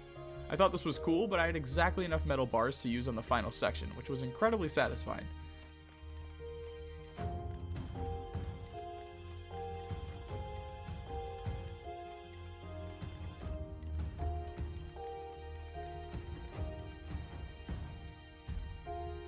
In the distance, I could see a giant crane hanging overhead. This was Varuna Point. The only problem I'm having now is I need another engine, but I don't have enough metal to build one, so I'm relying on my sails to carry the workload. Getting closer to Varuna, it looks like the location is comprised of a half-collapsed and half-finished buildings, which I thought was a cool location to throw into the game. It's a nice change of pace going from this perfect dome city to desolate buildings. The whole wind blowing in the opposite direction problem showed up again right outside of the location, which means I'll have to swim some distance before reaching the buildings. I made it to the first building on the morning of day 71 and got to work. Climbing up one of the buildings, I found the first note from Grabber. Talking to dolls arrived yesterday. I found his loud discussions entertaining. Maybe I miss company a bit too. The man climbed high up into the crane with a satellite dish. He called out on his little radio for Astrid. It looked unsuccessful. I might have stolen one of his dolls. Miranda is her name. The man left an hour ago, after freaking out all day over it. So many strange people these days. I really like this location so far. There's some parkour elements that you can use to climb up each section of the rubble. When I reached the top, I found another lurker and some massive bird nests. Normally, I'd be ready for a fight, but I forgot my bow on the boat. Climbing up the crane, I found a blueprint for an electric grill. The crane itself requires a crane key to operate, so I'll have to keep a lookout for that. I took the zipline down to the second building and continued exploring. Looking back, how the did anyone survive this? Like, it's literally just a straight drop down. This is basically just free falling without a parachute. There's not really anything on the roof right now, though I imagine this is where the crane drops whatever it's holding. Heading below the surface, there's a ton of things to explore. There's also jellyfish swimming around that look like they'll tase me if I get too close, so I'm going to keep my distance for now. Once the jellyfish swam apart, I was able to get into one of the buildings and find another note. All too many holes in it. It makes it easy to move unnoticed. Today, I nicked a hammer. Yesterday, I took some dried meat from the foreman's stash. It's less fun taking food, since it spoils eventually. The watch I got from the loudmouth driller was way more exciting. I want to grab something even better tonight. While I was typing this, I heard an explosion go off that shook the screen a little bit. Not sure what that was, but we'll have to go check it out. There's some anglers down here, which you can kill pretty easily. Behind a door, I found another note. How paper is perfectly intact underwater like this, I have no idea, but I'm learning to just not question things. It's growing on me. I moved my cache. It's higher up now, on the new floor, right under their noses. The foreman complained about the lack of cameras. Like that wouldn't matter. I wouldn't get caught even if the walls had eyes. I'm starting to get good at this. From what I can gather, I'm supposed to be searching for 4 spotlight lamps. I already have 2 of these, so it shouldn't be too difficult to find the other ones. I finally managed to find the final light above the elevator in a small set of rooms. From there, I swam out and placed them in the giant lights out front to illuminate the rest of the underwater area. At this point, my inventory was pretty full from looting all of the packs in each room, and my oxygen tank had broken, so I chose to head back to the raft, drop everything off, and re-gear. Heading into the tube between the buildings, I found another note from Grabber. We don't work on new floors anymore. Everyone is scared of the Grabber. There's talk about leaving before the water gets even higher. Leaving for that other construction project, the one taken over by rafters. They call it Utopia. The only Utopia I need is right here. I've started to secure the tower. As long as I live, no one will claim my treasure. No one will reach my nest. There's also some planks with nails taped to the ground, but I'm not going to mess with those either. There's some hidden crates buried under the rubble that you can find if you take the time to look for them, which I liked a lot. While exploring, I accidentally walked over a tripwire, which just releases that contraption straight out of Shinonuma from World at War COD Zombies. Deeper in, there's a buzzsaw trap that I found I was able to avoid. There's some pretty tight sections that you have to pass through that are just completely covered with traps, which I thought was really cool. This is the first time so far that I'm actually finding booby traps, and I think this was the perfect environment to showcase them in. Dropping down, I found a motherlode key, a blueprint for an advanced headlight, and yet another note from Grabber. I would be bored these days if the motherlode wasn't on the forefront of my mind. The water stole it from me. I should have acted sooner. Now there's trouble in the way. It's risky to deal with, but it might be worth it. The thought gnaws at me. But it's just one shark. How hard could it be? Heading up, I found a ton of crates to loot and then a map showing where I am and where I'm assuming Grabber's treasure is hidden. Using the door let me drop down into another water section. It's worth noting here that once you drop down, you cannot go back until after this boss fight, so if you're trying to gear up beforehand, make a mental note, go back, grab your stuff, and then come back to fight the boss. Once you enter, you cannot leave. Swimming further down, I found a section marked with a G, which I took as Grabber. In the opening, I found a garage door that I could use the motherlode key on. While I was looting Grabber's treasure, I got hit with the following jump scare.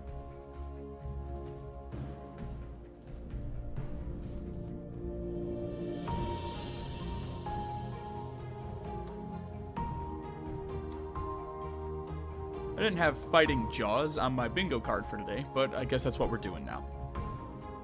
Originally, I had tried to turn back, but I was either lost or I was trapped. Swimming ahead, there's this arena-style room with 4 pillars and an explosive barrel. There's also a rhino shark, which is basically just this game's version of man-bear pig. The fight itself was pretty easy, once I went to third person at least. You need to aggro the shark and then hide behind any of the pillars. Once the shark rams a pillar, you can place an explosive barrel in it and let the shark ram the barrel. This opens a hole above you that opens up the next round. The pillars get a little stronger each level you go up, but the premise is the same. Honestly, this is the first boss I fought that didn't end up with me dying multiple times, so I was really happy about that.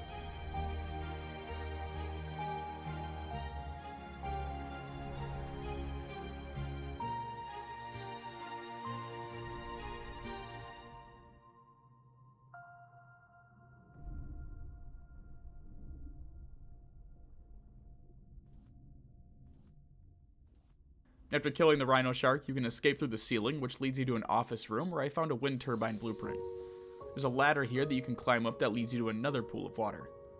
Now I was able to find the surface and head back to the raft to drop off my loot, though I still need to find the crane key and the coordinates for the next location. It was already near sunset, so I took some time to research my blueprints and discover that I can now make a metal detector to find ores on land.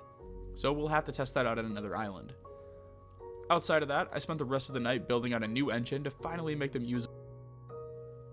So apparently the crane key was in that office room with the turbine blueprint, so I headed back down in the morning of day 74 to search for that. After making my way back through the rubble, I dropped down and saw a key just sitting on the desk. Really not sure how I missed that yesterday, but it is what it is. Now that I have the key, I headed back to the top of the crane to see what kind of chaos I could cause. This was also a great time to check out my completed boat foundation. Huh. Almost looks like, oh no. Activating the crane drops the rubble through the rooftop of the second building, allowing us to explore the wreckage. A few floors down, there's a desk with a blueprint for an advanced battery, as well as coordinates to Temperance, our next destination.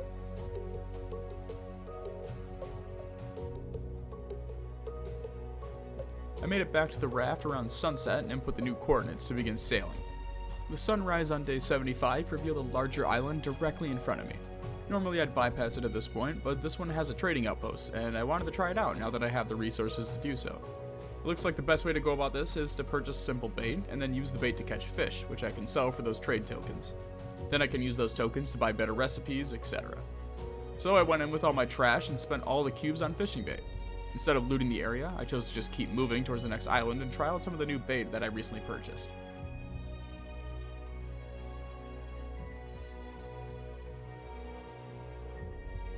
I arrived at Temperance on day 76. This was an icy snow biome, which was pretty cool. I really like how each location is completely unique. After climbing up the mountain, I found a tower with a polar bear next to it. The towers have electrical cables in them that I salvaged for future use. After some more exploration, I found an igloo village that seems to be abandoned. There's some power cables that can attach to different buildings, so I started lining those up as I walked around. I also found a note from Bruno next to a generator. Some abandoned igloos. The boy got them open by fiddling with some cables. The big igloo is still shut though. I wonder what's inside. Leto introduced me to a man named Ruben. He was hurt, looked like wounds from a bear attack. So I helped fix up the wounds. Astrid used to fix up my wounds the same way. Where are you, sis? There's a snowmobile here, so I hopped on that to go find some more electrical cables.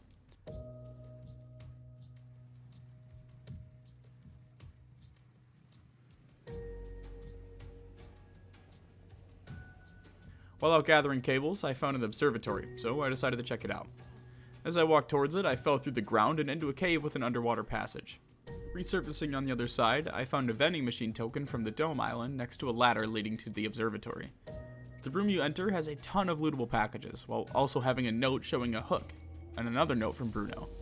There's bears all over this frozen island. One of them completely wrecked the boat when we tried to get away. None of the usual tricks worked either. Henry and I would have been eaten if that boy with the air horn hadn't showed up. His name is Deto. Says he came here with some survivors. I asked Henry if I should trust the boy, but I didn't get an answer.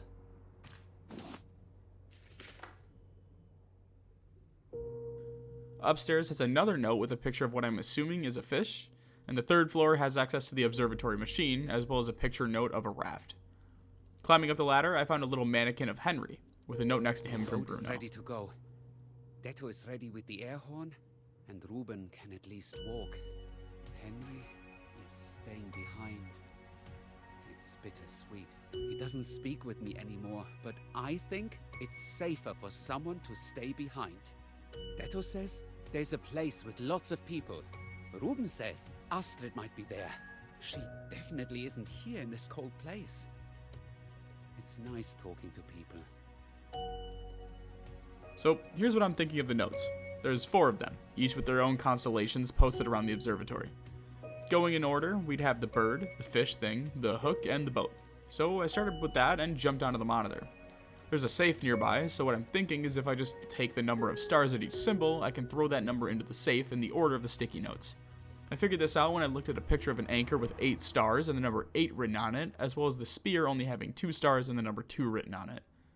The hook has 6, the boat has 4, the bird has 5, and the fish has 9, making the code 5964. The locker has a blueprint for a stationary anchor, some tokens, and a key.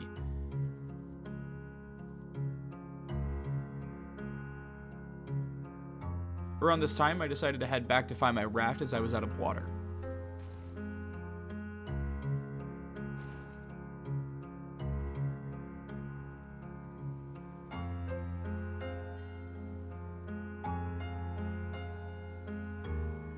Everything was going smoothly until I thought I saw my raft in the distance, only to launch the snowmobile into the water, leaving me on foot, slowly dying.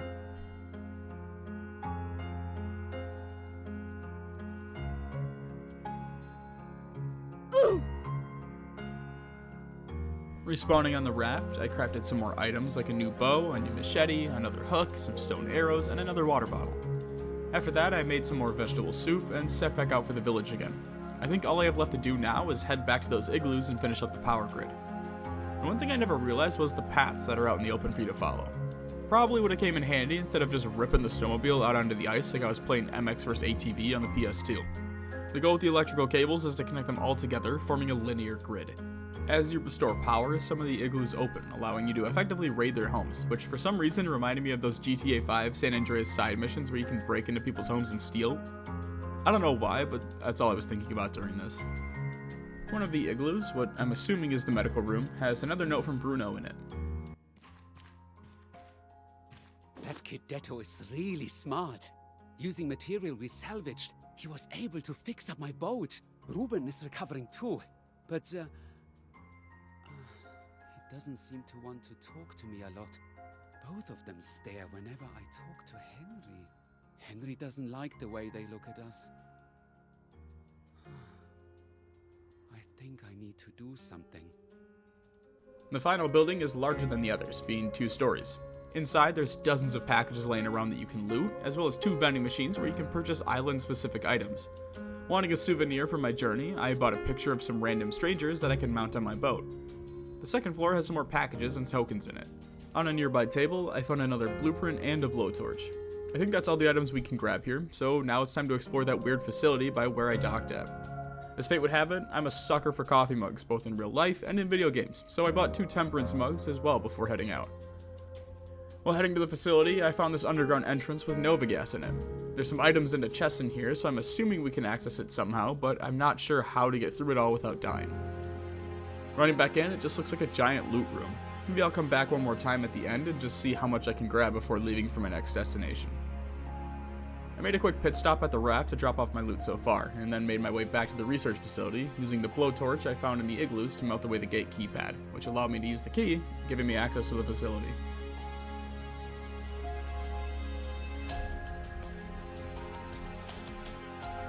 Inside the facility, there's this particle accelerator that kind of reminded me of those battleship generators from the OG Star Wars Battlefront 2 space battles, along with a note from Sparrow. Whoever finds this, know that I held humanity's interest first. Always.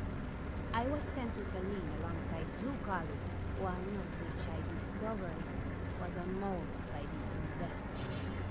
Had Owl been allowed to come to Selene, the knowledge of this unlimited green energy would have been monopolized by the same people who caused this mess to begin with. The other colleague left behind. I did not trust you, Kaku. I couldn't. It was too much of a risk. I hope. Looking at the malfunction, I noticed that one of the tunnels was where that gas was leaking from. I'm assuming if I can fix the malfunction here, that should clear up the gas. There's some hazmat suits that I can equip with a timer on them that allows me to walk through the radiation without dying immediately. Inside one of the rooms is a number pad that I can type on. I don't have anything for it now, so I made a mental note and kept moving. The next room has another keypad along with a set of letters on it. What I'm starting to notice here is that the posters on the walls have letters and numbers matching. So my theory is that we can type in the digits for those letters that we find on the posters and see if that does anything. Looks like that worked, but it also starts a timer, meaning you'll need to do all the panels within that time frame. After grabbing another hazmat suit, I tried this out.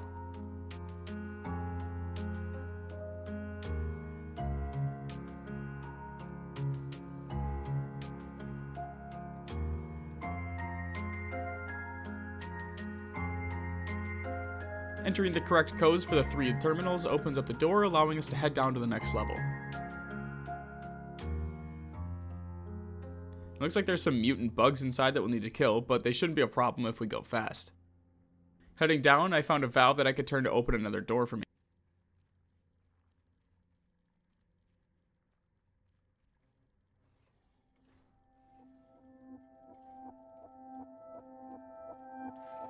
These mutant bugs are actually pretty weak, and I'm able to just tank most of their damage, which was a huge relief. The next section was a laser puzzle, which I was excited to try out. It's pretty simple, just having to reflect the laser off of a mirror to break the door keypad, allowing us to move into the lab.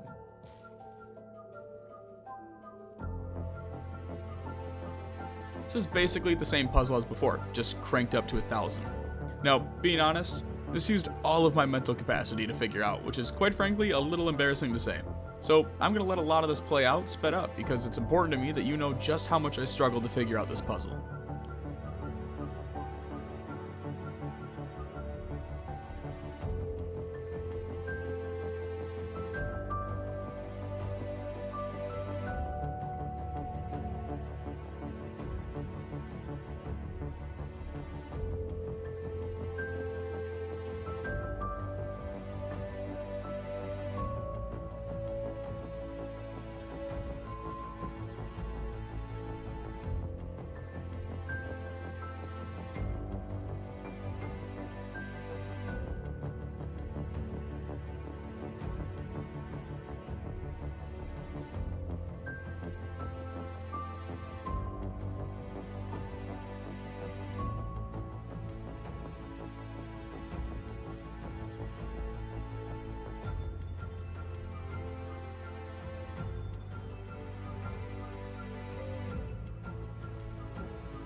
Exiting the lab has another note from Sparrow on a crate.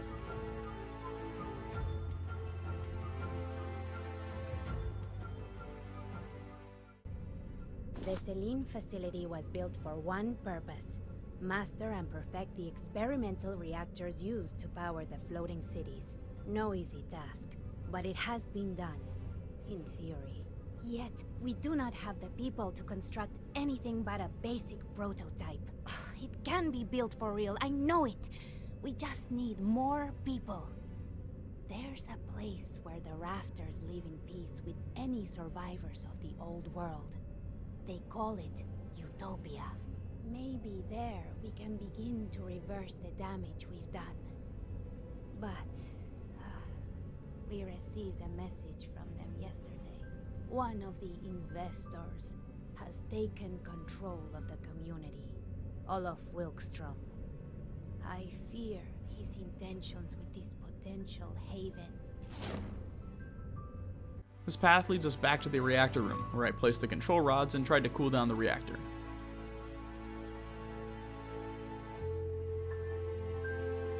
Unfortunately, that didn't work, so we'll have to do it manually. I'm given a reactor key that can be used on the door immediately behind me, and head down to the core. From there, I took out some more bugs and was able to stabilize the reactor by spinning the 3 valves along the side.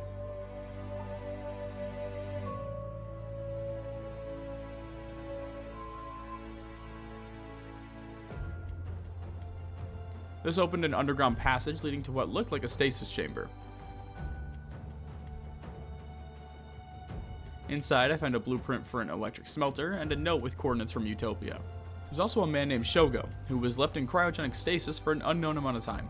After rescuing him, he becomes a playable character, giving us our final unlockable character in the game. I didn't realize this at the time, but we've just been steadily progressing through all the chapters, with Utopia being the final location. This whole time, I just assumed we were still on chapter 3, so this was honestly a little bit of a shock. With that being said, there's only one chapter left for us to beat, so I headed back to the raft and began preparing for the final destination. I'm assuming we'll be fighting Olaf at Utopia since he's been hyped up to be the main villain for the entire story so far, so I wanted to craft some armor before heading out. To do this, we'll need a llama so that we can grab some wool from them. This means we need to find a llama, which is much easier said than done. My plan for this was just to start hitting up all the green dots on the receiver and search them to see what I could find. I did manage to find an island nearby, but we were still in the northern snow biome, so no chance a llama was hanging out here. I don't have a compass since you can only buy one of those from the trading outpost, so I looked for areas that were far away and set sail for them, hoping it'd eventually lead me out of the snow. Around this time, I also built out a wind turbine that I could use to charge my batteries that I needed for things like the recycler, receiver, and the juice bar. While traveling, I began building out a trophy room at the edge of my raft. I don't want to showcase it until the end though, so you'll really only see bits and pieces of it from outside for reference. I reached one of the islands on the morning of day 83, and set off in search for a llama. I only had one canister, so I was going to have to hit my shots. While finding a llama was the main focus, this island has a bird and a warthog on it, as well as a plethora of trees that I needed for planks. Luckily for me, there was a llama on the island that I'd be able to attempt to grab once the bird was dealt with. It only took me 80 days, but I think I finally got this bird killing thing down.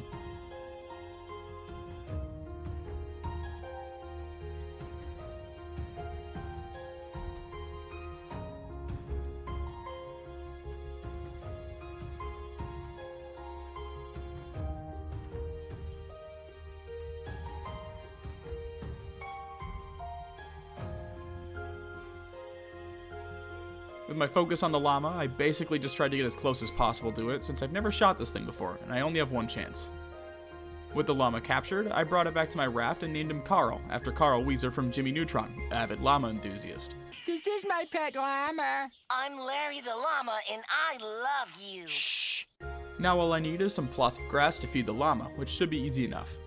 I made 2 plots and then placed them next to the research facility for Carl, then turned my attention back to the island. Since this one is a trading outpost, I was able to sell all of my fish that I'd caught, giving me 14 trading tokens.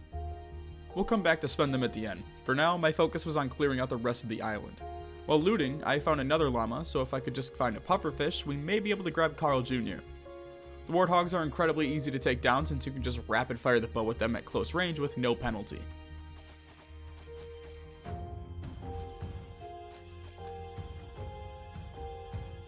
Now that I can craft armor, all I need is a chicken for some eggs, which I can use to make that healing lotion. I'm gonna give myself a few days to fully gear up before making my way to Utopia, so that way I'm truly leaving no stone unturned. I managed to find 2 pufferfish on day 85, which gave me 3 goo to make 3 net canisters. With those 3 canisters, I was able to capture Carl Jr., who ironically is like double the size of Carl, but whatever.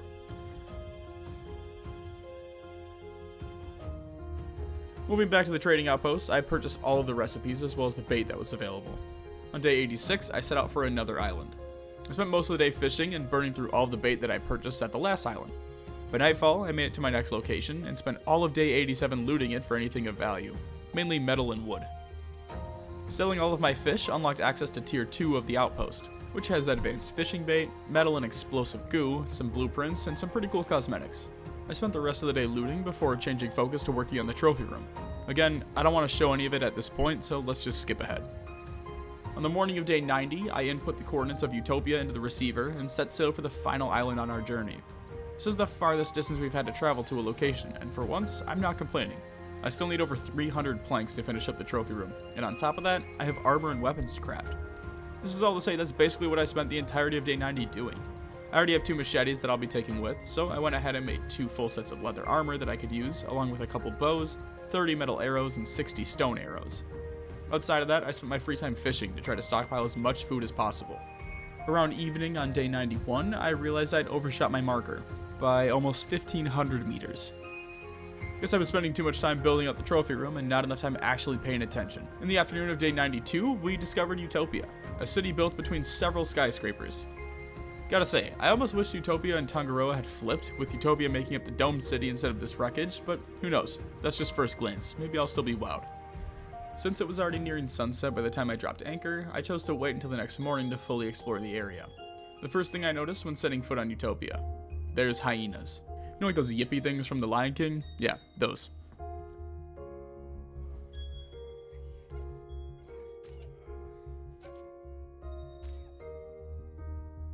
Anyway, while exploring, I realized you can stack boxes on top of each other, so I did that to grab some electrical cables. I found another one on top of a little crane. This section is similar to the igloos from the last location. You need to connect the power to different sections using electrical cables that you find. This isn't all that difficult so much as it is tedious at this point. The process continued on the other side of the little bridge as well, with stacking more boxes until I grabbed 2 more cables. I really like this new mechanic of stacking crates. I know it's simple in nature, but it does allow you to basically choose however you want to get to a location, instead of forcing you down a very specific route.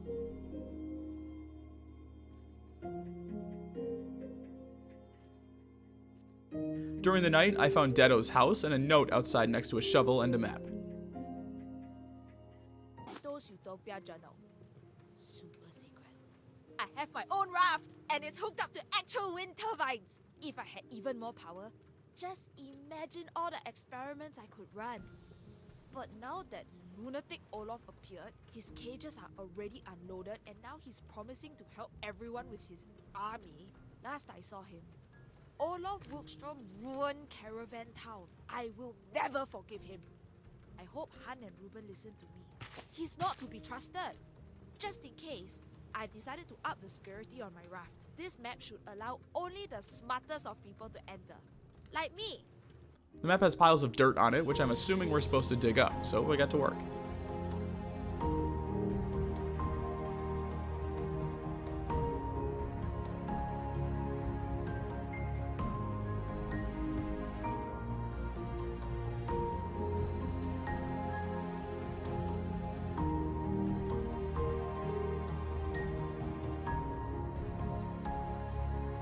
By morning, I was able to find all 3 parts of the code and unlock his house.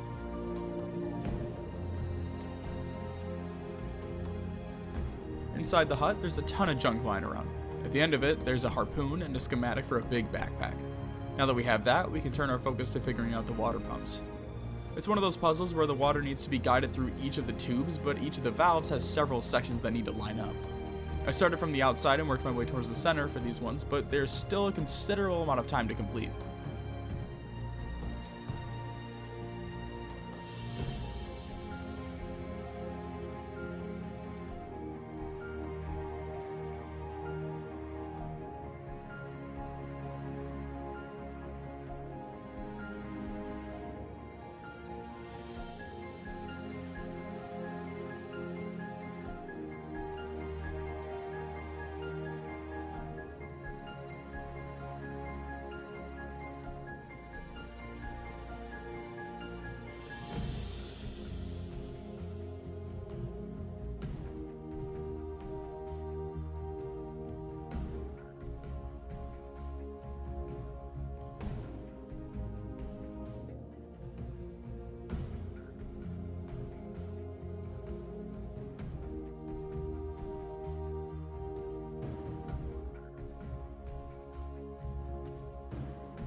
Successfully completing the 3 valves fills this crate to the top, allowing us to grab a carbon dioxide canister.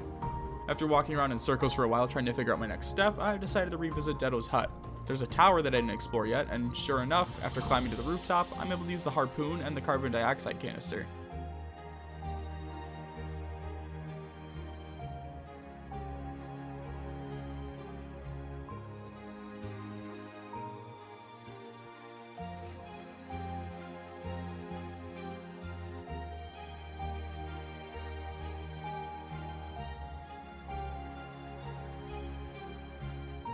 Taking the zipline across led me to an open room with a ton of packages to loot, as well as the entrance key that obviously has some importance. Right outside of that room, there's another zipline that takes you back to the city.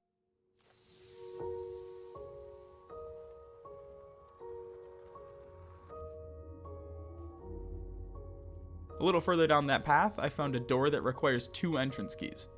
Since we have one already, the other has to be nearby. Moving down the dock some more, I found the second key on the stairs next to a locked hut with a note from Hannah on it. Utopia. Do not trust Olof Wilkström. When he arrived here, we took his word in good faith. He exploited us at every turn.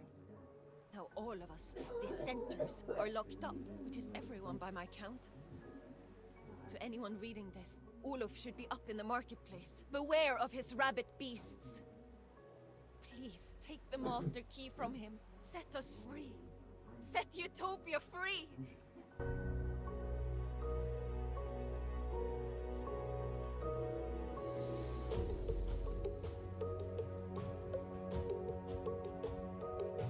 After unlocking the entrance, I took the elevator up to this crazy area with a bunch of netting around it with huts just dangling from various ropes and beams.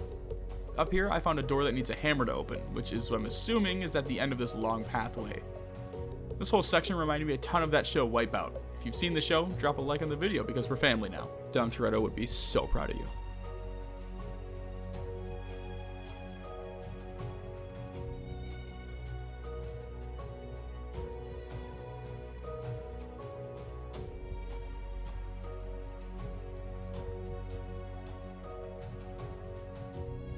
Anyway, after getting through that jumbled mess, I found myself at an elevator that was missing a cogwheel. We'll come back to that later, but for now, it's time to head back and open up that door.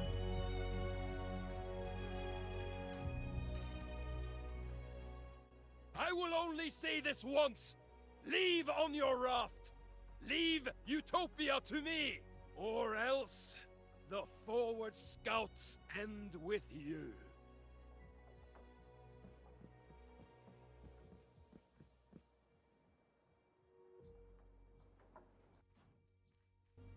Alrighty, well, he wasn't at all what I was expecting Olaf to look like.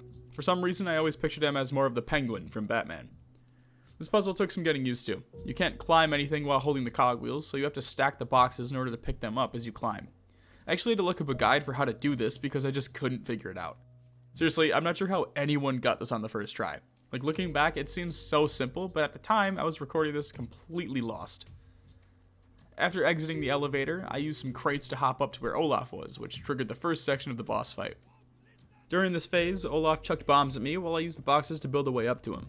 This was pretty easy since they were timed, so you could just walk out of the way before they exploded.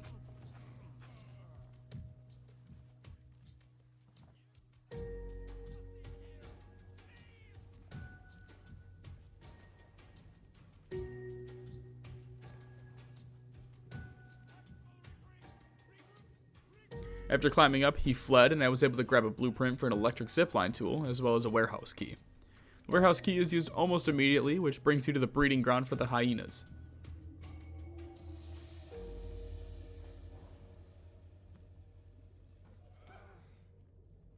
This is a little more difficult. I had to fight the hyenas while also stacking boxes to reach Olaf, who ran away once again after catching up to him.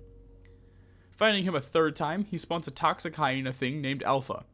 You have to take it on gladiator style, which doesn't bode well for me considering I almost died just fighting hyenas.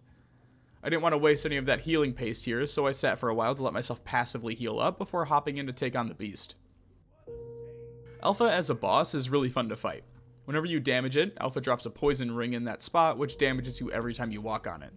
After you do enough damage, Olaf will throw some food to Alpha, who becomes immune to damage during that time. Alpha also chucks rocks at you, which do poison splash damage as well as normal damage when they hit you.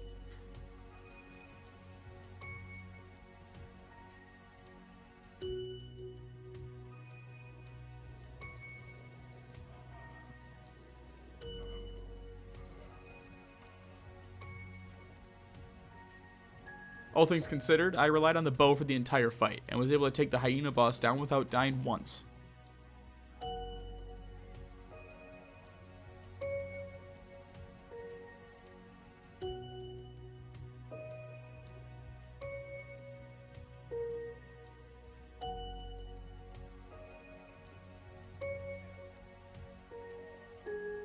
After chasing down Olaf for the final time, he trips while backing up, falling over the ledge off the platform and getting stuck on some strung up lights.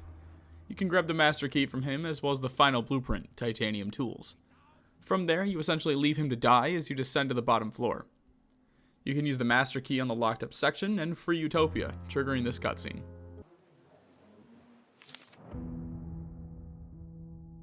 When the ocean itself broke civilization, the survivors were left with nothing. Yet, they persisted. The forward scouts rose up from the wreckage, defied our flooded world, and brought back hope. Now Utopia stands free once again thanks to their actions. With this final chance, we can begin this slow and difficult road to recovery.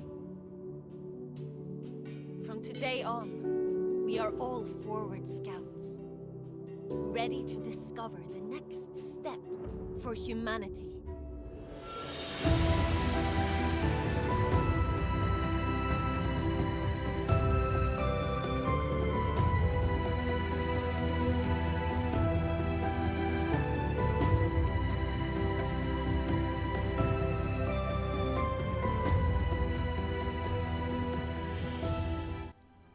After the cutscene ends, you're free to continue on. At this point, you can talk to all of the NPCs walking around, as they all came from various locations that we visited throughout this playthrough. There's some vending machines to use here, as well as a ton of fruit and fish that you can just grab from the bins. Well, it's day 99, and I don't really have all that much I can do in one day's time, so I figured we could just sit down and go through some decorations.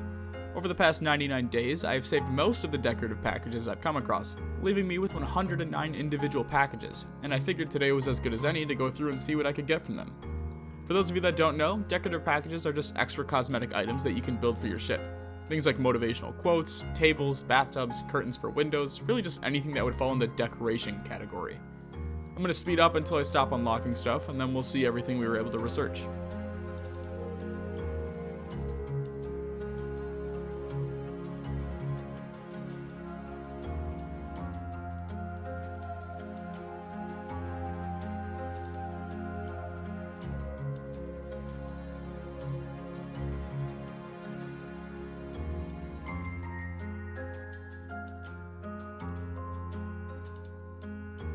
"100 days ago, I set out with the goal to complete the entire storyline of Raft.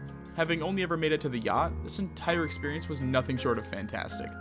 The game itself is full of life and has all these incredibly unique locations within them that I was not expecting at all, and I'm so happy that the developers took the time to put in this amount of effort into a truly beautiful game. All I have for you today is to show off the trophy room, so let's go check it out. Inside, I placed a trophy of each of the animals I've killed on my journey, along with any of the additional trophies I grabbed along the way. Gave them all their respective names, such as Pumbaa for the warthog, and oh, look, all of you who are still watching who haven't subscribed yet. Wow, I wonder if there was ever a way to change that. Anyway, thank you all so much for watching. If you made it to the end, I really appreciate it. These videos take a ton of time to both record and edit, so let me know what you liked or didn't like so that I can work to improve it for next time. I want to give a very special thank you to all of my YouTube members who helped me make it possible for me to do this full time. I truly appreciate you all, and as always, thanks for stopping by.